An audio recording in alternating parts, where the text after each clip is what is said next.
বিতর্কিত ৩ জাতীয় সংসদ নির্বাচন আয়োজনে জড়িতদের তদন্তে অবিলম্বে একটি কমিটি গঠনের জন্য সংশ্লিষ্ট কর্মকর্তাদের নির্দেশ দিয়েছেন প্রধান উপদেষ্টা ডক্টর মোহাম্মদ ইউনূস।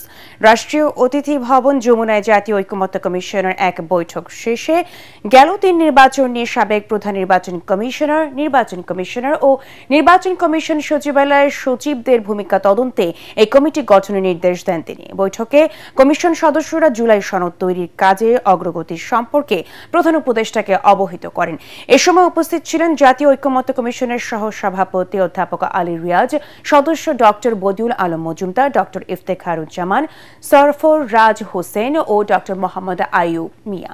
অন্যান্যের মধ্যে উপস্থিত ছিলেন প্রধান উপদেষ্টার মুখ্য সচিব সিরাজ উদ্দিন মিয়া ও প্রধান উপদেষ্টার বিশেষ সহকারী মনির হায়দার।